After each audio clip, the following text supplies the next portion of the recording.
E aí, segundo os filósofos gregos, né, a pessoa só pratica o mal porque desconhece o bem. Platão, que é o discípulo de Sócrates, ele vai seguir a mesma lógica, porém ele vai dar uma interpretação nova, que ele vai dizer que o mundo do conhecimento verdadeiro é justamente o mundo das ideias, o mundo do conhecimento das puras ideias em si, né?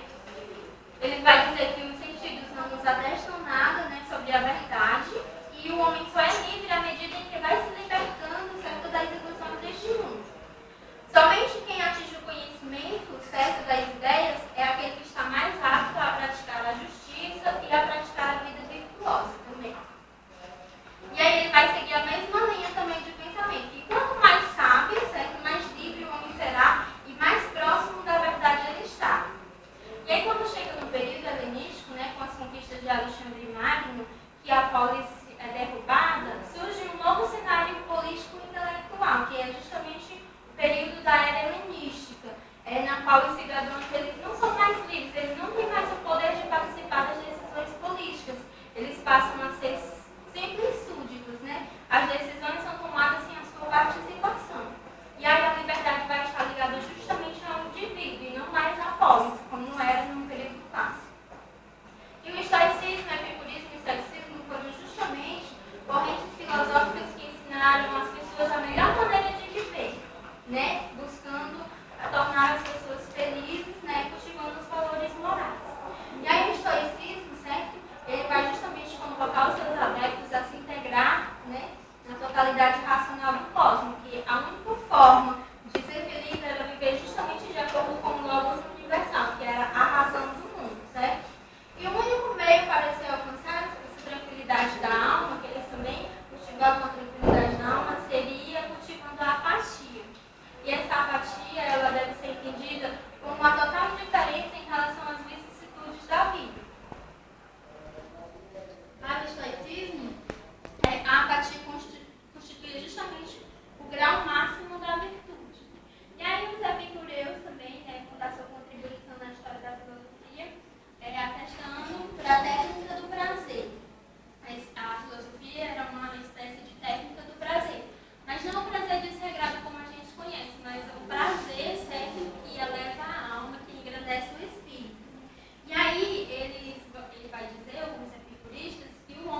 ele vai ter vários questionamentos que os grandes sábios dessa doutrina não souberam me explicar.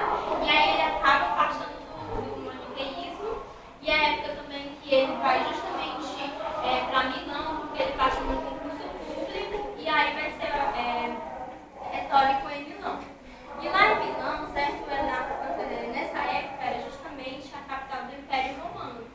E ocorria para lá diversos filósofos, escritores, poetas, e a cultura grega ia se firmando com uma nova roupagem, né, na figura do neoplatonismo.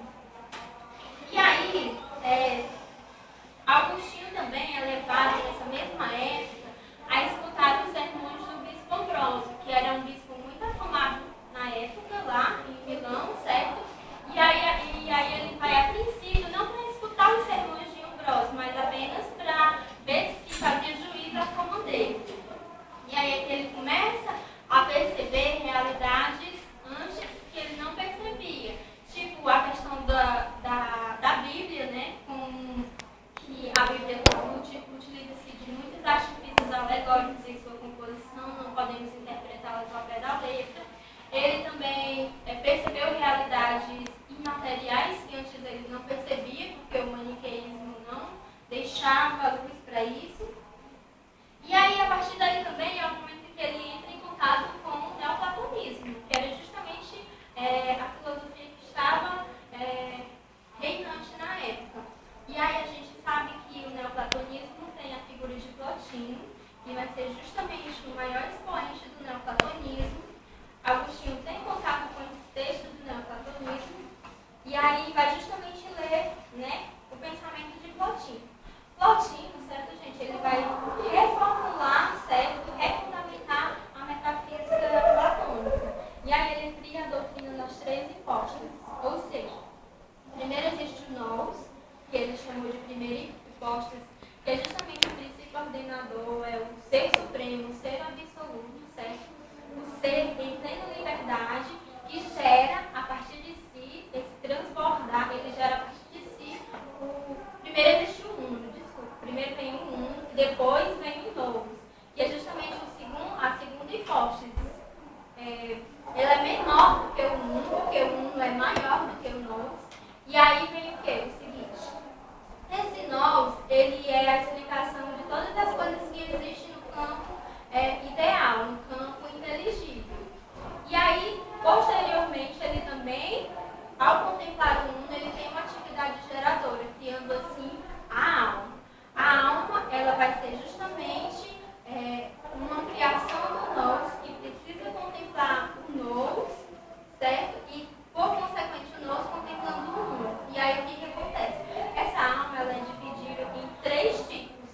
A alma suprema, que é justamente contempla o uno. A